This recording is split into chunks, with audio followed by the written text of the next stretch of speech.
یہ مہینہ جو کہ روزوں کا مہینہ تھا، ہم سب نے جب روزے رکھے، کسی نے ایک تو یا کچھ لوگ ایسے بھی ہیں جنہوں نے تمام روزے رکھے. بہت ہی اچھی اور خوبصورت بات ہے کہ انہوں نے اپنی جان کو دکھ دیا. اس پتنی جو ہے روزے میں رہ کر اس تکلیف کو، اپنے آپ کو خالی کیا.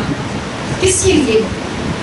خداوند کی محبت میں، صرف اور صرف خداوند کی محبت میں، تاکہ ان کے وسیلہ سے خداوند کا جلال ظاہر ہو سکے. تو یہ بہت خوشی کی بات ہے. تو آج جو 5واں کلمہ میں آپ کے سامنے پیش کرنے جا رہی ہوں، میرے ساتھ کھولیں یوحنا کی انجیل، اس کا 19واں باب اور اس کی 28ویں آیت. اس کلمے کا نام ہے، اس کلمے کو جو عنوان دیا گیا ہے وہ ہے میں پیاسا ہوں. یوحنا کی انجیل 19واں باب اور اس کی 28ویں آیت خدا کے کلام میں کچھ یوں مرقوم ہے. اس کے بعد جب یسوع نے جان لیا کہ اب سب باتیں تمام ہوئی تاکہ نوشتہ پورا ہو، تو کہا میں پیاسا ہوں. آج ایک دفعہ پھر خداوند نے ہمیں تمام دنیا کی مصروفیات سے نکال کر اپنی حضوری میں لایا ہے تاکہ ہم اس کی پیاس کا اندازہ کر سکیں. یہ پیاس کیسی پیاس تھی جس کا ذکر ہمیں یوحنا کی کتاب میں ملتا ہے، جس کا جو یوحنا نے اپنے اس انجیل میں لکھا ہے، جو اس کا عینی شاہد ہے. یہ کیسی پیاس تھی اور پیاس کس کو لگ رہی ہے؟ ازلی اور ابدی بادشاہ، جس کو ہم ازلی اور ابدی بادشاہ کہتے ہیں، اس کو پیاس لگ رہی ہے. ہماری نجات دہندہ کو پیاس لگ رہی ہے. کیسی بات ہے. 5واں کلمہ جو کہ 3 الفاظ پر مشتمل ہے، جو اس کی زبان سے اس وقت ادا ہوئے، اپنے اندر گہری جڑ پکڑے ہوئے ہیں، گہرے معنی رکھے ہوئے ہیں. مسیح نے اس جملے میں بدن کی ایک خوبصورت احساس کا اظہار کیا ہے، بلکہ یہ حقیقت کا بیان ہے. ہم سب جانتے ہیں کہ خدا جو ہے وہ کامل خدا ہے اور مجسم خدا ہے، لیکن یہاں پر اس کلمے میں ہم یہ بھی دیکھ رہے ہیں کہ وہ انسان بھی تھا، کامل انسان. اس نے یہ سبھی دکھ انسان ہوتے ہوئے برداشت کیے. اس کی گواہی ہمیں تمام اناجیل میں ملتی ہے. اس نے ساری زمینی خدمت کے دوران سب انسانوں کی طرح بھوک، پیاس، نیند، آرام، خوشی، غمی، تھکان، سب چیزیں پیش کی. یہ کلمہ خاص مسیح کی انسانیت سے تعلق رکھتا ہے کہ وہ انسان ہوتے ہوئے اس زمین پر پیاسا ہوا. وہ اپنی الہی قدرت کو استعمال کر سکتا تھا، لیکن اس نے ایسا نہیں کیا. تاکہ وہ سب دکھ جو ہیں انسانی حالت میں رہ کر برداشت کر سکے، سہ سکے. وہ شکستہ دل تھا، اس کا دل ٹوٹا ہوا تھا. وہ فکر رکھتا تھا اپنے لوگوں کے لیے. وہ چاہتا تھا کہ سب بچ جائیں. اس کی آرزو تھی کہ سب بچ جائیں اور وہ ساری ذمہ داری کو اپنے ہوش و حواس میں رہ کر پایا تکمیل تک پہنچا سکے.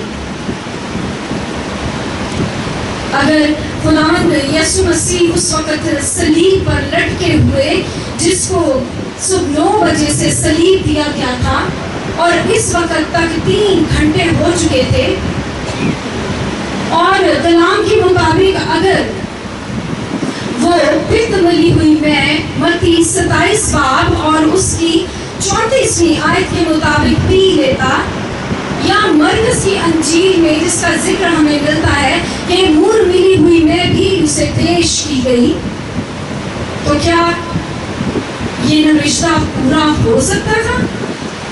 کبھی بھی نہیں.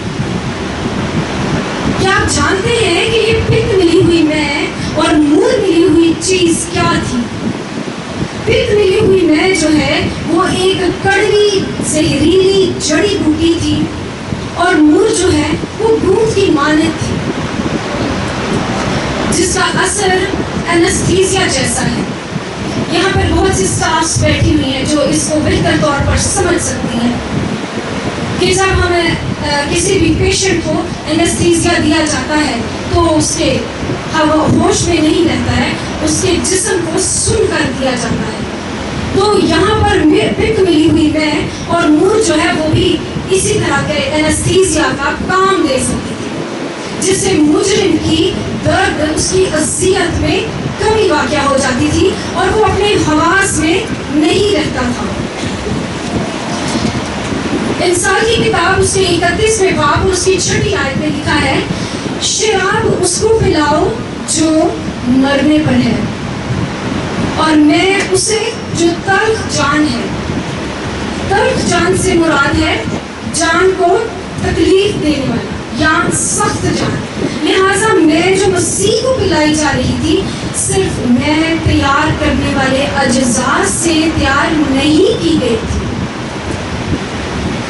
بلکہ اس میں پک یعنی زہریلی جڑی بوٹی ملائی گئی تھی جو مدہوش کر دینے والی اور اذیت کو کم کر دینے والی چیز تھی.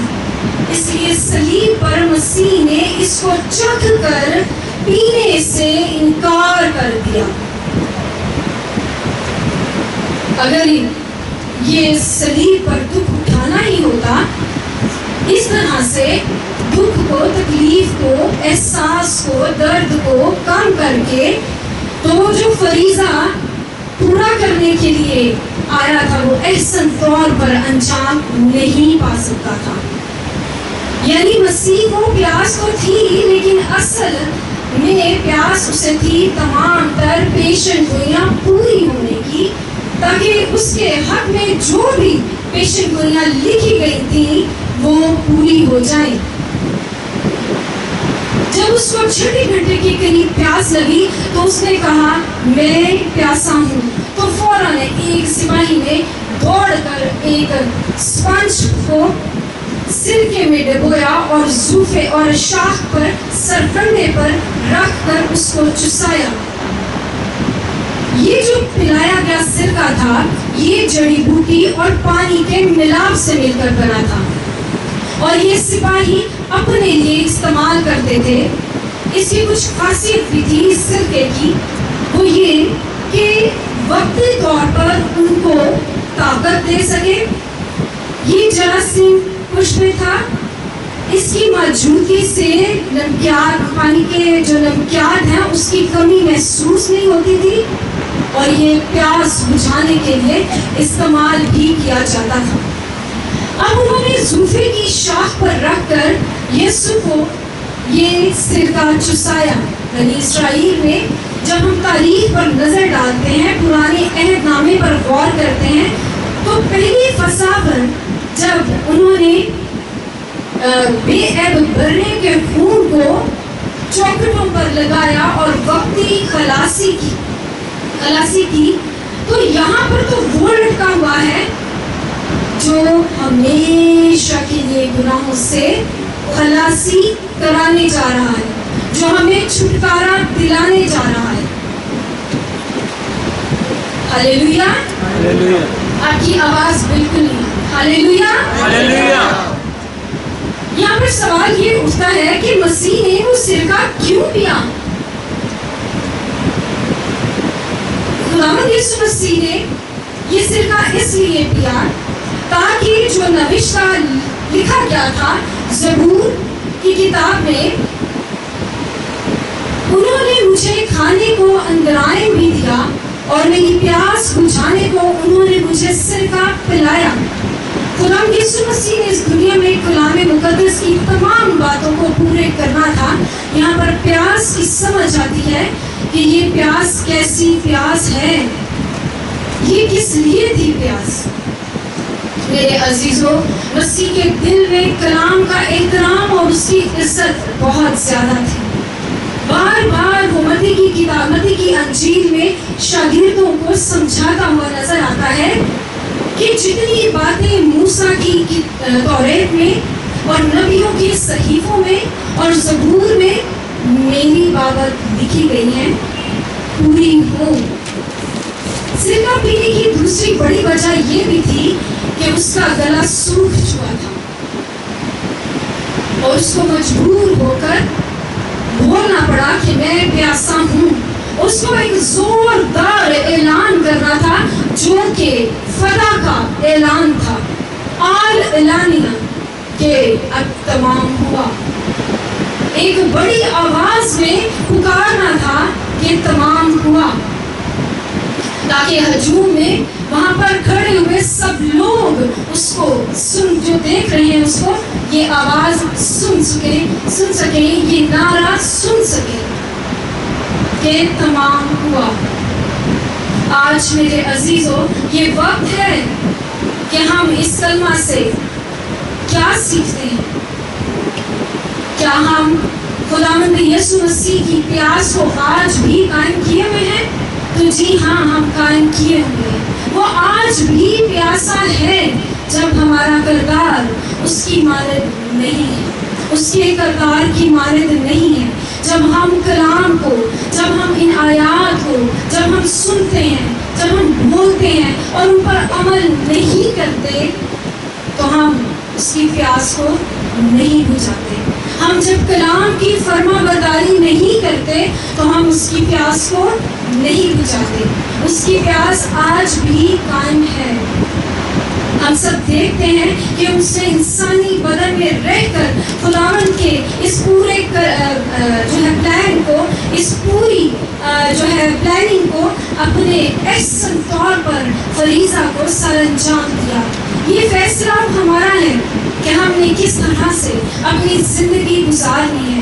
ہم نے اس کی صلیب کے نیچے آنا ہے، انتظار نہیں کرنا، بلکہ اپنے آپ کو خداوند کے حضور میں لے کے آنا ہے، تاکہ شیطان سے، اس گناہ آلودہ زندگی سے، اس غفلت سے، اس دردل سے، اس نجاست سے، اس گندگی سے، اس ناپاکی سے ہم لوگ اپنے آپ کو دھو کر پاک کر لیں اور اس کے ساتھ رہ کر، اس میں رہتے ہوئے مسیحی، حقیقی مسیحی بنتے ہوئے زندگیاں بسر کریں، جس نے صلیب پر اپنی محبت کی انتہا کر ڈالی۔